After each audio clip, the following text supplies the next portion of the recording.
नमस्कार, मैं प्रेरणा। आप देख रहे हैं स्वत्व समाचार। आज हम एक बड़े ही गंभीर मुद्दे पर बात करने जा रहे हैं। आज पटना में प्रधानमंत्री नरेंद्र मोदी का रोड शो है। ये रोड शो खुद में बहुत अहम होने वाला है, क्योंकि आज जो ये हो रहा है इसकी उम्मीद कतई लोगों को नहीं थी, लेकिन लोगों की ये सौभाग्य है कि उन्हें ये देखने को मिल रहा है। लेकिन सबसे अहम सवाल इसमें ये उठता है कि आखिर प्रधानमंत्री नरेंद्र मोदी का रोड शो इसी मार्ग से क्यों चुना गया, जबकि ये बेहद ही सकरा मार्ग है, काफी ज्यादा कंजस्टेड है। आपने को दिखाएंगे कि बैरिकेडिंग भी की गई है, लेकिन यही मार्ग को क्यों चुना गया, ये खुद में अहम सवाल है। इसी मुद्दे पर आज हम बातचीत करने जा रहे हैं। हमारे साथ है संपादक महोदय, उनसे हम बातचीत करेंगे और जुड़ेंगे इस मसले पर कि आखिर क्या मायने हैं इस रास्ते को चुनने के रोड शो के लिए। सर, आपका बहुत बहुत स्वागत है। नमस्कार। और हम ये पूछने वाले हैं आपसे कि जिस तरीके से आज ये रोड शो हो रहा है पटना में, क्या मायने इसका हो सकता है? रोड शो एक राजनीतिक चुनावी माहौल में एक टूल के तरह उपयोग होता है। उसके माध्यम से जनता से लोग जुड़ते हैं। लेकिन जब आप बात कर रही हैं कि पटना के इस संकरे मार्ग से रोड शो हो रहा है, तो इसके पीछे कोई न कोई तो एक मैसेज देने की बात जरूर होगी। यह जो रास्ता है वह जेपी का जो आवासीय क्षेत्र है कदम कुआं, उससे जुड़ा हुआ है। उसी पर ये पूरी रोड शो की योजना बनी है। अब इस रोड शो का उद्देश्य क्या हो सकता है? बहुत समय आप जब देखेंगे कि राजनीतिक रूप से जब इस समय बात हो रही है कि लोकतंत्र खतरे में है, संविधान खतरे में है, तो शायद प्रधानमंत्री नरेंद्र मोदी की ऐसी योजना होगी कि लोकतंत्र खतरे में तब हुआ था जब पहली बार संविधान को बिल्कुल शिथिल करते हुए, न्यायालय के निर्णयों को बदलते हुए श्रीमती इंदिरा गांधी प्रधानमंत्री के पद पर मतलब वो रह गई थी। अब उस समय में जब इसका विरोध शुरू हुआ, इसको तानाशाही कहे जाने लगी, तो आपातकाल लगा दिया गया था। मतलब मौलिक अधिकार छीन लिए गए थे और संविधान की सारी धाराओं को कुंद करते हुए प्रशासन के पास, शासन के पास अधिकार दे दिए गए थे। और यह सब काम हुआ था 1974, 75, 25 जून को आपातकाल लगा। उसके पहले स्थितियां निर्माण हो रही थी और उसके विरोध में वृद्ध जेपी, जो कि उस समय में शारीरिक रूप से स्वस्थ नहीं थे, अस्वस्थ थे, उनको सड़क पर उतरना पड़ा था।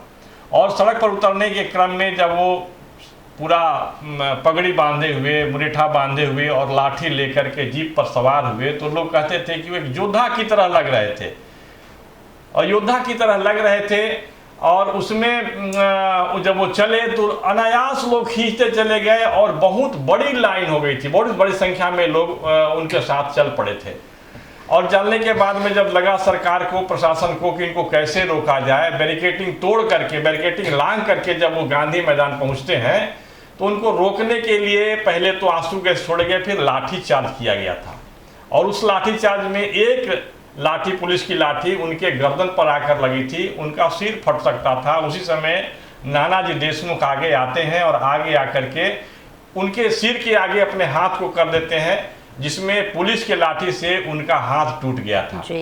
प्रधानमंत्री नरेंद्र मोदी शायद इस रोड शो के माध्यम से लोगों को याद दिलाना चाहते हैं कि 75, 74, 75 से लेकर के 77 तक देश ने आपातकाल को झेला था और उस समय सही मायने में लोकतंत्र संकट में था। आज लोकतंत्र संकट में नहीं है, क्योंकि इस प्रकार का वातावरण नहीं है। कहीं भी संविधान को हठात बलात् न्यायालय के निर्णय के विरोध में जाकर के बदलने की बात कहीं नहीं हो रही है। तो ये दिखाना वो चाह रहे हैं। तो हम जेपी के उस आंदोलन पर बात करने जा रहे हैं। हो सकता है कि यही उद्देश्य हो नरेंद्र मोदी का, जो आज ये रोड शो हो रहा है। जेपी के उस आंदोलन के बारीकियों को समझेंगे, जब उसके एक एक पहलुओं को जानेंगे, तो आपको ये समझ में आएगा कि उस वक्त ये आंदोलन कितना जरूरी था और इस आंदोलन में कितना संघर्ष झेलना पड़ा था जेपी को। और सबसे बड़ी बात थी कि उनके इर्द गिर्द जो भी लोग थे, जो भी आसपास के लोग थे, जो भी जनबल था, उन्हें भी मजबूती के साथ खड़ा होना हुआ था, क्योंकि जेपी ने ठान लिया था कि ये आंदोलन होकर रहेगा। उस आंदोलन की याद दिलाने का शायद ही मकसद यही होगा कि आज प्रधानमंत्री नरेंद्र मोदी ये रोड शो कर रहे हैं। 1974 के उस दौर को भूला नहीं जा सकता है जब जेपी ने आंदोलन किया था। और सबसे बड़ी बात यह है कि जयप्रकाश नारायण के योगदान पर आज जिस तरीके से तमाम नेता जो उनके आंदोलन से उभरे हैं बात करते हैं कि हम जेपी के समय के नेता हैं, शायद वो उनके उसूलों को भूल गए हैं। कहते हैं लोकतंत्र की हत्या हो रही है, लेकिन असल में लोकतंत्र पर हमला तो उस दिन किया गया था जब खुलेआम पुलिस के माध्यम से अश्रु गैस छोड़े गए थे और साथ ही लाठियों का प्रहार किया गया था। सर, एक और बात कहेंगे कि जिस तरीके से आपने कहा है कि प्रधानमंत्री नरेंद्र मोदी शायद उसी दौर को एक बार फिर से दोहराना चाहते हैं, याद दिलाना चाहते हैं, जहन में उसके अमिट यादों को फिर से उभारना चाहते हैं, तो एक ये बात हमें बताएं कि क्या नरेंद्र मोदी के इस रोड शो के पॉजिटिव मायने निकलकर सामने आएंगे? बिल्कुल पॉजिटिव। यदि सकारात्मक बात करनी है तो भूतकाल में जो परेशानियां हुई हैं, जो समस्याएं हुई हैं, जो त्रुटि हुई है, उसको सामने लाना पड़ेगा। अभी के समय में देख लीजिए कि जो नैरेटिव बदल रहे हैं, राजनीतिक नैरेटिव बदल रहे हैं। एक तरफ हम कह रहे हैं कि लोकतंत्र खतरे में है और दूसरी तरफ लोकतंत्र को बचाने की जो लड़ाई लड़ी गई थी जेपी के माध्यम से, उस लड़ाई में शामिल बहुत सारे नेता आज उसी कांग्रेस के साथ जाकर के खड़े हो गए हैं, बल्कि उसी कांग्रेस के साथ सत्ता में रहे और फिर से सत्ता में लौटने का प्रयास कर रहे हैं। तो ऐसे में एक स्पष्टता लाने के लिए और प्रामाणिकता के साथ उन दिनों को याद कराते हुए शायद नरेंद्र मोदी ने बिहार की राजधानी पटना के उस क्षेत्र को चुना। वहाँ नरेंद्र मोदी जैसे बड़े नेता के लिए रोड शो करने की बात जब होती है तो उसके कई तकनीकी पहलू होते हैं। हमको लगता है प्रशासन के लोगों को भी चिंता हुई होगी। ये बहुत पतली सड़कें हैं, आज से बहुत साल पहले, 50 साल 60 साल पहले की जनसंख्या घनत्व को देखते हुए उस सड़क का निर्माण हुआ होगा। लेकिन अभी वो उस सड़क पर नरेंद्र मोदी जाएंगे, नरेंद्र मोदी जैसे प्रधानमंत्री जाएंगे, जिनको देखने के लिए लाखों लोग उमड़ पड़ते हैं, लेकिन इसके बावजूद वहां से वो गुजर रहे हैं। तो ये इस राजनीतिक संदेश देना एक है ही, बिल्कुल आप इससे कोई नकार नहीं सकता है।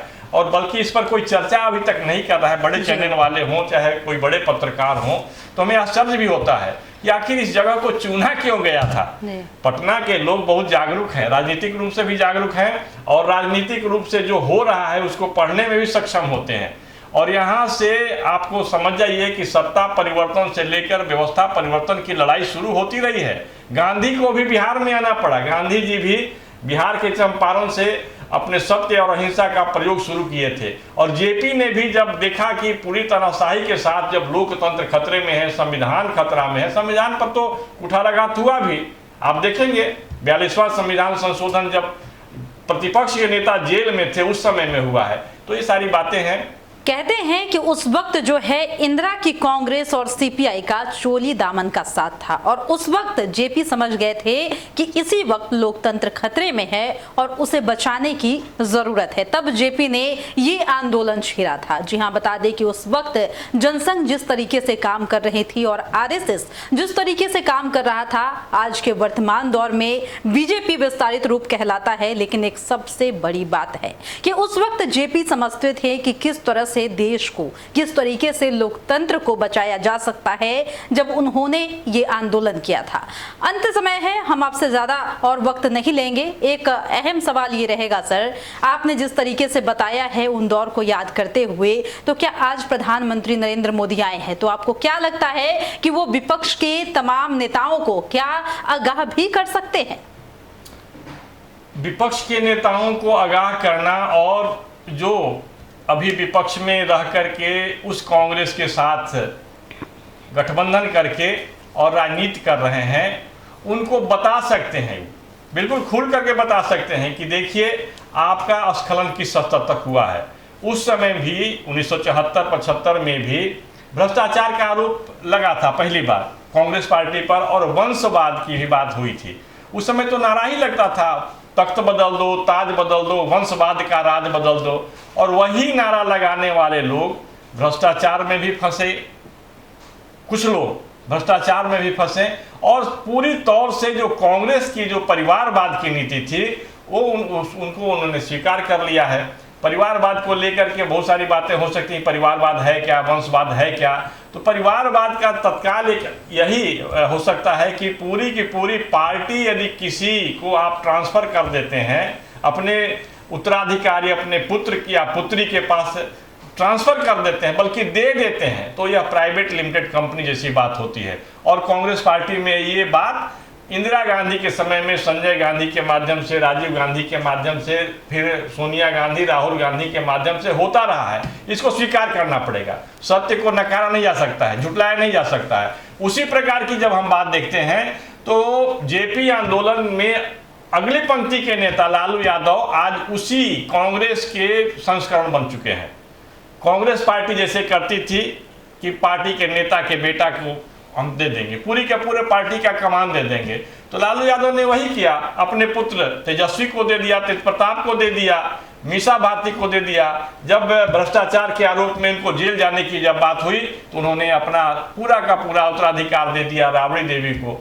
तो ये परंपरा चल रही है और यह परंपरा कहीं न कहीं घातक है और इसको वंशवाद की परंपरा, परिवारवाद की परंपरा कहेंगे। यदि किसी नेता का पुत्र जो है परिश्रम करते हुए सहज रूप से एक कार्यकर्ता के रूप में आगे बढ़ता हो तो उसे रोकना भी गलत होगा, उसको उसके अधिकार से वंचित करना होगा। वो वंशवादी परंपरा नहीं हो सकती है। तो ये इस फर्क को समझना होगा और इसको डाइल्यूट करके लोगों के बीच में भ्रम फैलाना, लोगों को एक भ्रामक आदर्शवाद की तरफ ले जाना, तो ये संभव नहीं है। क्योंकि लोग समझ जाते हैं कि क्या वंशवाद है, क्या परिवारवाद है और क्या सहज रूप से आगे बढ़कर के कार्यकर्ता बनना और पार्टी या संगठन या सरकार में स्थान प्राप्त करना, इसमें अंतर लोग समझते हैं।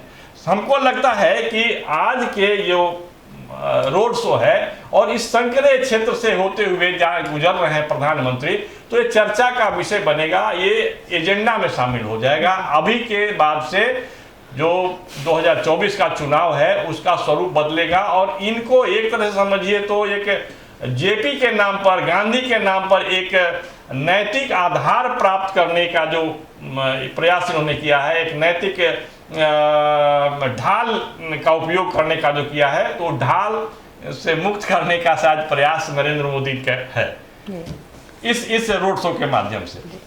तो यानी कि ये कहा जा सकता है कि एक बार प्रधानमंत्री नरेंद्र मोदी जब बिहार आए हैं तो फिर से ऐसा लगता है कि वो लोकतंत्र पे जो बातें हो रही है उसके रक्षा के लिए यहाँ पर आए हैं। क्योंकि जिस तरीके से संविधान पर बातें हो रही है, संविधान पर हमले की बात कही जा रही है, लोकतंत्र पर खतरे की बात कही जा रही है, ऐसा लगता है कि प्रधानमंत्री नरेंद्र मोदी कोई बड़े नैरेटिव के साथ ही यहाँ पर आ रहे हैं और वो जनता के बीच, विपक्षियों के बीच कोई ना कोई संदेश ही देना चाहते हैं। हालांकि हमने जो ये तमाम चर्चाएं की है, जेपी के आंदोलन का सच एक किताब है, उससे भी हमने थोड़ी सी इसमें से जो प्रस्तुतिकरण की गई है उसमें जो साक्ष्य के आधार पर वहां से कुछ लाइनों को लिया है, कुछ फैक्ट को लिया है, जिसके बाद हमने ये छोटी सी चर्चा की है। आपको भी अगर जेपी के उस आंदोलन के बारे में विस्तृत रूप से जानना हो तो आप जाकर उस किताब को पढ़ सकते हैं। हालांकि आज का जो रोड शो होने जा रहा है प्रधानमंत्री नरेंद्र मोदी का, उसका यही मायने है कि नरेंद्र मोदी जरूर कुछ बड़े मोटिव के साथ यहां आए हैं, या कहे तो जेपी के उस आंदोलन को फिर से ताजा करने आए हैं। फिलहाल इस वक्त की खबर में इतना ही, और भी ऐसे तमाम वीडियो अपडेट्स के लिए बने रहिए हमारे साथ और देखते रहिए हमारा चैनल स्वत्व समाचार। धन्यवाद।